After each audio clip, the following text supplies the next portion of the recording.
Olá pessoal, tudo bem com vocês? Pablo Joaquim aqui, mais uma vez com vocês. E agora vou continuar essa segunda parte daquele nosso estudo a respeito das regras de São Bento. Pessoal, lembrando mais uma vez, esse aqui é o segundo vídeo a respeito das regras de São Bento. Nós já temos o primeiro aí, que explica mais ou menos o nosso propósito aqui. E eu estou com as regras abertas aqui no meu computador. Hoje vai ser um vídeo um pouco mais sucinto a respeito de algumas coisas. Na verdade, algumas questões relacionadas aos primeiros capítulos ali, que eu estava pensando em não tratar a respeito deles, porque são questões mais específicas.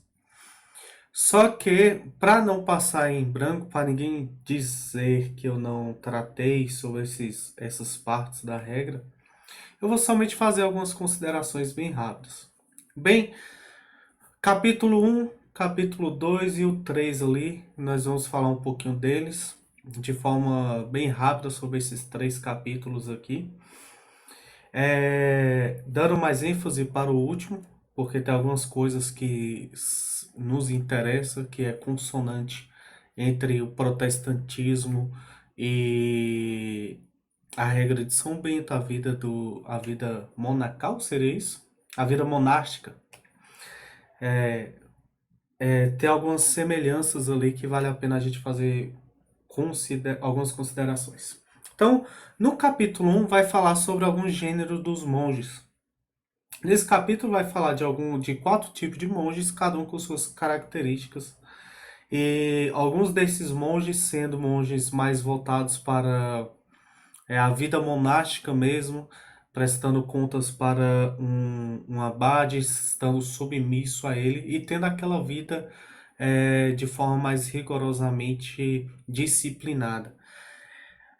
Nas regras aqui vai discriminar e tratar como um certo erro de conduta alguns outros monges. É dito aqui que alguns desses monges são entregues às suas vontades, são escravos das suas vontades, seus prazeres.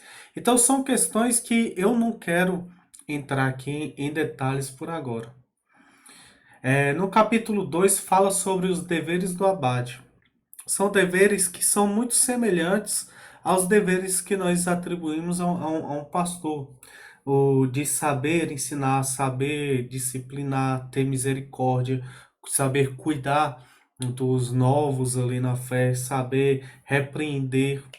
No entanto, a regra aqui tem algumas questões que são um pouco que para a nossa ótica hoje em dia parece dar margem para alguns certos tipos de abuso, como você poder repreender é, certas desobediências dentro do mosteiro até com algum castigo físico. Então, algumas questões parecem dar margem para o, alguns tipos de abuso. Venhamos e convenhamos, nem todo tipo de liderança no mundo será a liderança que realmente tem um compromisso com Deus. Ainda que a igreja, seja ela católica, seja protestante, tenha uma boa preparação da sua liderança, tenha bons seminários, tenha é, um bom filtro, vamos dizer assim, acontecerá uma vez ou outra de que péssimas lideranças possam ocupar determinadas funções e desvirtuar aquela posição eclesiástica. Então, alguns apontamentos de como lidar com determinadas condutas, de como lidar com determinadas falhas na regra aqui, me parece algo que deve ser tratado com determinado cuidado. Eu não vou ficar entrando demais em detalhes aqui, porque eu quero considerar a obra dentro do seu contexto. A gente pode considerar que naquele período era comum, aceitável haver alguns excessos, seja na disciplina, seja do jeito que for. Mas hoje não é algo que seja louvável, não é algo que possa se levar em consideração, principalmente quando se trata de repreensão, de punição física. Continuando então, nesse capítulo 1 e 2, o primeiro capítulo vai falar dos tipos de monge e o segundo capítulo vai falar dos tipos da função do abade, do líder ali do monastério.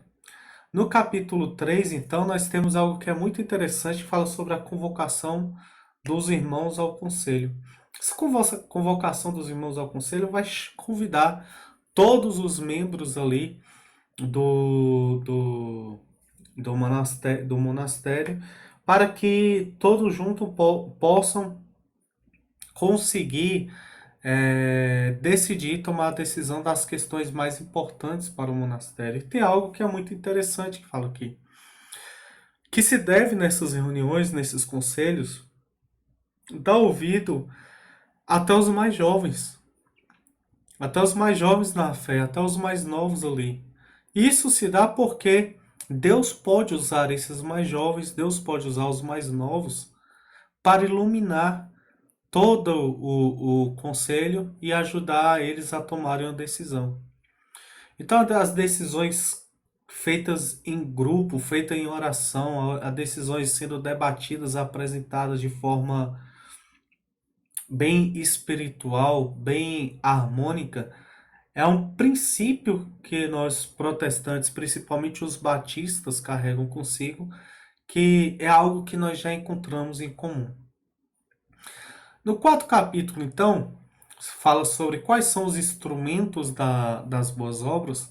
Nós temos aqui algo que é interessante e que aqui me parece estar sendo apresentado de forma bem sucinta, mas com certeza no ensino das regras de São Bento, cada um desses pontos aqui, desses instrumentos de boas obras, com certeza eram ensinados de forma mais aprofundada e levado cada um desses aprendizes, cada um desses discípulos do abade, cada um desses monges a refletir sobre. No capítulo 4 vai falar sobre esses instrumentos de boas obras que são, primeiramente, amar ao Senhor teu Deus de todo o teu coração, toda a tua alma e com todas as suas forças. O 2, amar ao próximo como a ti mesmo. E em seguida nós temos o não matar, não cometer adultério, não furtar, não cobiçar, não levantar falso testemunho, honrar todos os homens e assim em diante. O que nós temos aqui? Nós temos aqueles ensinamentos que o Senhor Deus dá nas Escrituras que deve ser praticado por todos nós. Não só os 10 mandamentos, como vemos aqui, as duas grandes leis do Senhor, amar a Deus sobre todas as coisas e ao próximo como a ti mesmo, mas é, é, algumas práticas, práticas e disciplinas espirituais, como por exemplo, amar ao jejum, não abraçar as delícias, e algumas práticas de misericórdias também, como por exemplo, reconfortar os pobres, vestir os nus, visitar os enfermos, sepultar os mortos. São práticas que são ensinadas nas Sagradas Escrituras que fazem parte da vida cristã. Socorrer na tribulação, consolar o que sofre, fazer alheio às coisas do mundo, ou seja, se separar dessas confusões do mundo.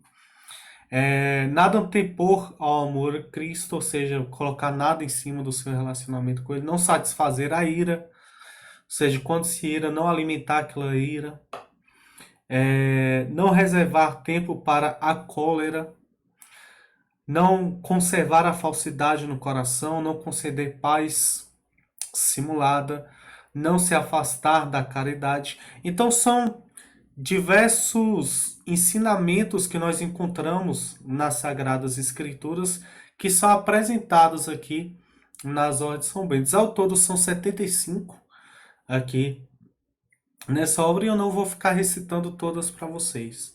Quem tem uma vida cristã, no protestantismo também, nas igrejas, vai em algum momento fazer parte de algum tipo de discipulado. Seja um curso para batismo, seja no curso para novos convertidos ou novos crentes, seja no na escola bíblica dominical, numa classe de adolescentes, assim por diante. Você encontrará dentro da sua igreja algum espaço para que lhe seja ensinado isso. Dentro da família cristã também, muitos pais, ou pelo menos deveria ser a maioria deles, vão orientar e discipular os seus filhos também. Então, todos esses ensinamentos a igreja apresenta, existem várias obras, várias bibliografias que vão nos apresentar essas práticas cristãs, obras de misericórdias, obras de disciplinas espirituais, da carne, é, o compromisso com a liturgia, ou seja, a oração, a leitura da Bíblia, o louvor, o culto a Deus, o culto tanto público quanto o culto doméstico, o culto em particular, a contemplação. Todas essas questões fazem parte da vida cristã. Então, dentro das igrejas, geralmente tudo isso é encontrado. Há então aqui algo que não surpreende nós que olhamos de fora, olhamos numa perspectiva protestante, as regras de São Bento, porque são ensinamentos bíblicos e práticas cristãs que são repassadas pela tradição de geração em geração dentro das igrejas. Então, são todas obras que são feitas por nós.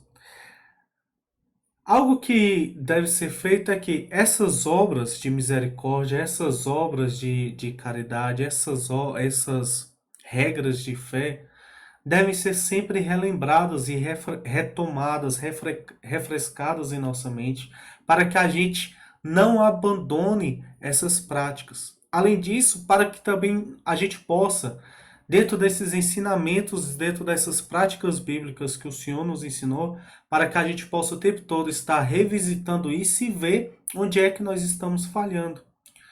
A vida cristã não se resume a frequentar os cultos um dia ou dois da semana, a se reunir com alguns pequenos grupos da semana, da igreja. Mas a vida faz parte também da vida cristã estar é, praticando essas obras cristãs, essas obras de caridade, esses ensinamentos que as Sagradas Escrituras nos dá. Então, o capítulo 4 vai trazer essa lista de 75 obras de misericórdia. É isso mesmo? Deixa eu retomar aqui.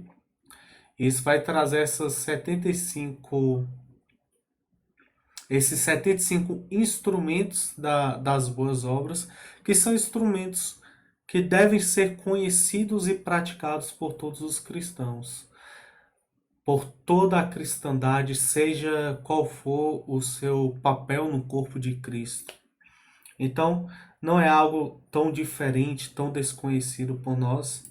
E neste ponto aqui, eu não li todos aqui, mas eu acredito que todos fazem parte realmente dos ensinamentos bíblicos e tanto em consonância com a Bíblia Sagrada para nós protestantes, essas práticas, essas obras devem ser sim serem feitas por nós, ensinada às próximas gerações, reforçadas e nunca abandonadas. Devemos sempre estar exercendo isso. Então, essa é a segunda parte aqui, o nosso segundo vídeo a respeito da nossa leitura das regras de São Bento a partir de uma perspectiva protestante e até a próxima.